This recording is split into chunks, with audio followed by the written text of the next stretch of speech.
Bonjour, comment ça va? Et bienvenue encore une fois sur Français avec Pierre pour apprendre le français. Alors aujourd'hui, une vidéo qui a été très demandée depuis longtemps, le subjonctif. Donc voilà, ça va être aussi comme un défi parce que je vais essayer d'expliquer le subjonctif en moins de 10 minutes, ce qui n'est pas facile. Allez, c'est parti.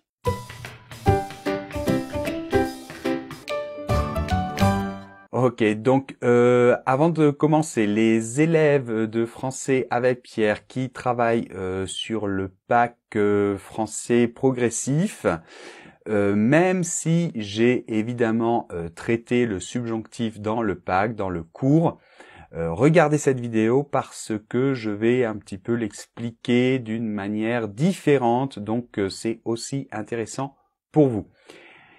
Allez, c'est parti. Donc, le subjonctif, en moins de 10 minutes, on va essayer d'être, comme toujours, pratique, et pas exhaustif. Donc, les professeurs de FLE, je ne suis pas exhaustif, je le sais, c'est un but pratique.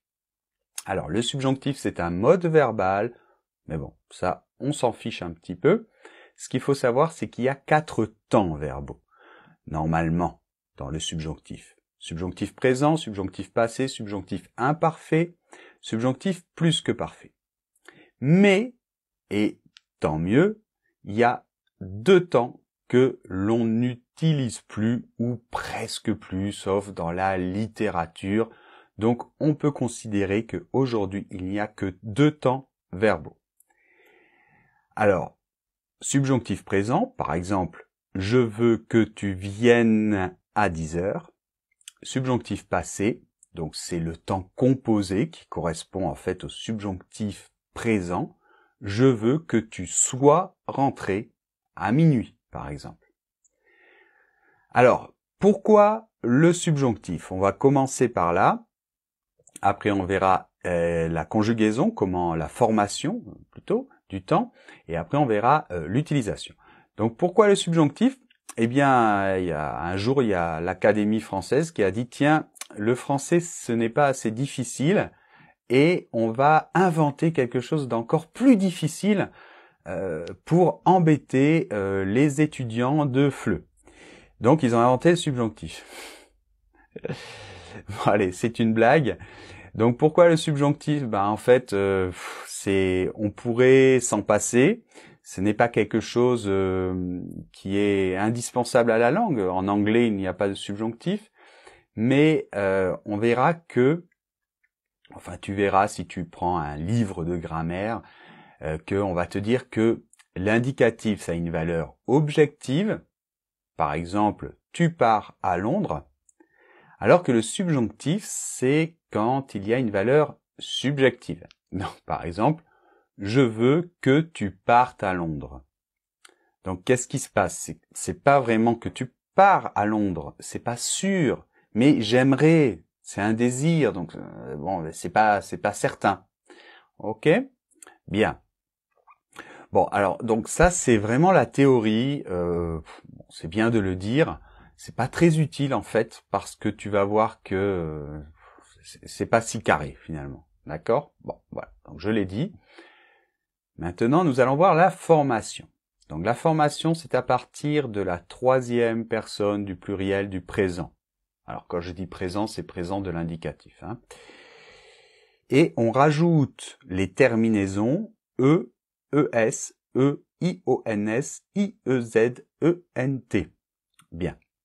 Donc, par exemple, il chante, présent de l'indicatif. Donc évidemment, on sort la terminaison du présent de l'indicatif, ENT, et on va rajouter les terminaisons du subjonctif présent.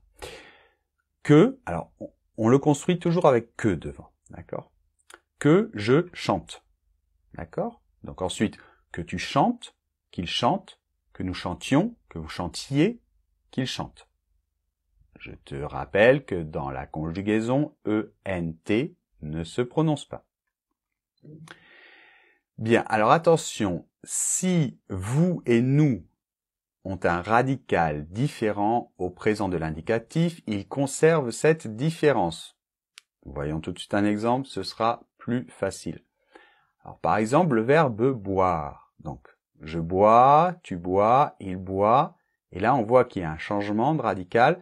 Nous buvons, vous buvez, ils boivent. Bon. Donc, cette différence-là, il faut la maintenir. Donc, au subjonctif, ça va faire que je boive, que tu boives, qu'ils boivent, que nous buvions, que vous buviez, et qu'ils boivent. D'accord? Bon. Alors, je ne vais pas insister beaucoup plus, parce que tu as des livres comme le Becherel, par exemple, dans lequel tu as toute la conjugaison. Il y a des verbes irréguliers, donc je sais pas, par exemple le verbe être, que je sois, que tu sois, qu'il soit, que nous soyons, que vous soyez, qu'il soit, le verbe aller, que j'aille, que tu ailles, le verbe pouvoir, que je puisse, que tu puisses, etc. Donc, moi, j'aimerais m'attarder un peu plus sur l'utilisation, parce que je sais que ça pose des problèmes pour les étudiants de FLE. Donc ici, vraiment, je vais essayer de te donner, je sais pas, une méthode vraiment pratique, d'accord? C'est pas exhaustif, ok, on est bien d'accord. Moi, je connais la méthode exhaustive, hein, je sais, mais je ne veux pas ici le faire. Déjà, il me faudrait 1 heure. J'aimerais te donner quelque chose, une astuce, un truc, quelque chose de facile à comprendre et de tout de suite utilisable. Bien. Donc voilà ce qu'on peut dire. On peut dire qu'on utilise le subjonctif après la conjonction que. C'est pas toujours vrai, mais on va partir de là. D'accord? Alors, exemple. Je veux que tu viennes, subjonctif. Il faut qu'il aille à Londres. D'accord? Donc on va partir de là et puis on va voir qu'il y a quelques exceptions. Mais c'est mieux de faire comme ça, c'est plus facile. Donc, mais. Donc, en fait, il suffit que tu retiennes les exceptions. Mais. Alors, premièrement, il y a certains verbes avec lesquels on utilise le subjonctif uniquement quand ils sont à la forme négative. C'est-à-dire que ce sont des verbes qui vont introduire une proposition et le verbe de la proposition va être subjonctif uniquement si ce verbe qui introduit ma proposition est à la forme négative. Bon, le mieux c'est voir tout de suite un exemple.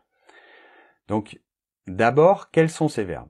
Donc, ce sont des verbes comme ne pas penser que, ne pas croire que, ne pas trouver que.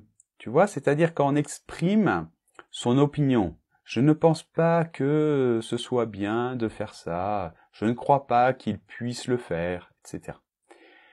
Mais aussi ne pas avoir l'impression que, ne pas être certain que, ne pas être sûr que. Donc, exemple, je pense qu'il reviendra à 8 heures. Donc là, on a l'indicatif, le futur. Et si je mets ce verbe à la forme négative, on va dire « je ne pense pas qu'il revienne » subjonctif tard. D'accord? Donc ça, c'est ma première exception. Deuxième cas, le verbe dire et ses différentes formes ne sont pas suivies du subjonctif. Donc, ce sont les verbes qui vont permettre de rapporter le discours, par exemple, de quelqu'un. Par exemple, il dit que tu ne peux pas le faire. D'accord? Bon. Donc, quand on rapporte comme ça le discours d'une autre personne, il n'y a pas de raison qu'il y ait le subjonctif. Donc, il dit que tu ne peux pas le faire, tu ne peux pas, indicatif. Donc, et finalement, un troisième cas, donc attention, il y a aussi des cas autres, on va dire. Donc, par exemple, après « j'espère que », là, il y a un « que », mais il n'y a pas de subjonctif. Ou « dès que », ça veut dire juste après que, hein, dès que. Donc, j'espère que tu viendras. Dès que tu viendras. Donc là, on met l'indicatif, dans ce cas-là, le futur, et il n'y a pas de subjonctif. D'accord?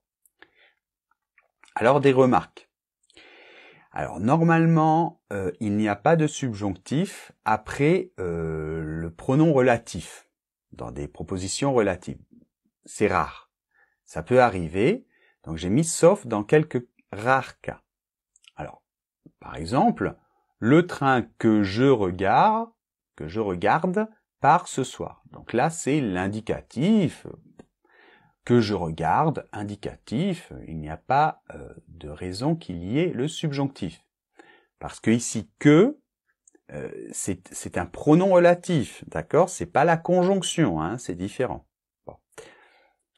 Mais il y a certains cas où c'est possible de trouver le subjonctif. Donc par exemple, je cherche une personne qui est grande et mince. Donc là, j'ai mis l'indicatif parce que je sais que la personne existe. Mais je cherche une personne qui soit toujours gentille pour vivre avec moi. Et là, malheureusement, je ne sais pas si elle existe. D'accord? Malheureusement. Bien. Donc voilà. Mais c'est pas très souvent. Dans les propositions relatives, c'est pas très souvent qu'on trouve le subjonctif. Alors finalement, fais très attention parce que je trouve très souvent ces erreurs dans mes copies, dans les copies des élèves.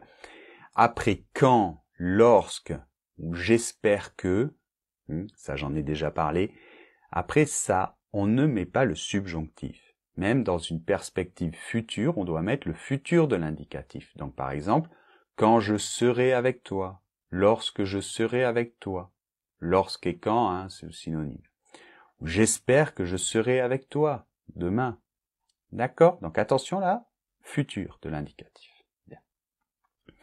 Alors et les autres temps du subjonctif, les autres temps? Bon, alors le subjonctif passé, il marque une antériorité. En général, c'est souvent le rôle des temps composés, hein, de marquer l'antériorité. Je ferai peut-être une vidéo sur les temps composés. Alors par exemple, je veux que tu aies fait tes devoirs quand ton père rentrera. D'accord? C'est la maman qui dit à l'enfant, je veux que tu aies fait tes devoirs quand ton père rentrera. D'accord? Donc là, tu as fait les devoirs avant qu'il rentre. Donc, on va utiliser ici, par exemple, le subjonctif passé. Bon, je vais pas m'attarder trop là-dessus. Juste une dernière chose. Attention, ça devient un peu technique. Comme on n'utilise plus le subjonctif imparfait et plus que parfait, alors on ne fait pas la concordance des temps. C'est-à-dire, imagine cette phrase. Je veux que tu viennes. Donc je veux, c'est le présent de l'indicatif, que tu viennes, subjonctif présent. Bon. Si je passe cette phrase au passé, par exemple à l'imparfait, je voulais que tu... Alors avant, on disait je voulais que tu vinsses à 10 heures, par exemple. Donc ça, c'est le subjonctif imparfait. Parce que comme on est passé dans le passé, on doit faire la concordance des temps. Mais comme on n'utilise plus le subjonctif imparfait, alors qu'est-ce qu'on va utiliser? Eh bien, tout simplement, on laisse au subjonctif présent. Et on va dire je voulais que tu viennes à 10 heures. D'accord? Alors pareil pour subjonctif passé et plus que parfait. Si on dit je veux, présent, que tu sois rentré à minuit. Si on passe cette phrase dans le passé, on va dire, enfin avant on disait je voulais que tu fusses rentré à minuit. Tu vois, ça fait même bizarre hein, maintenant aujourd'hui d'utiliser ces temps, ça fait très savant presque. Hein. Donc je voulais que tu fusses rentré à minuit. C'est joli, hein, mais ça fait un peu, ça fait littéraire, quoi. Eh bien, on va plus dire ça, on va garder le subjonctif passé et on va dire je voulais que tu sois rentré à minuit. D'accord ? Voilà, donc moi maintenant je voudrais que tu mettes un petit like sur la vidéo, hein, un pouce, comme on dit aussi, si tu as aimé la vidéo. Si tu n'as pas aimé, c'est pas la peine. Mais si tu as aimé la vidéo, n'oublie pas de mettre un like. J'ai fait un exercice sur le blog de Français avec Pierre, donc je te laisse le lien comme toujours. Tu n'as plus qu'à cliquer et tu arrives dans le blog et tu pourras faire l'exercice, retrouver le podcast de cette vidéo et toute la transcription. D'accord? Donc, je te rappelle que tu as un cours gratuit que j'ai fait pour toi, c'est totalement gratuit. Je te laisse le lien Et je te rappelle aussi que tu as des cours plus complets aussi, si ça t'intéresse. N'hésite pas, tu peux aller y jeter un coup d'œil. Bien, donc voilà, le subjonctif en un peu plus de 10 minutes, d'accord? Mais bon, j'espère que vous avez mieux compris maintenant ce subjonctif qui vous pose souvent des problèmes. Allez, on se retrouve dans une prochaine vidéo. Salut!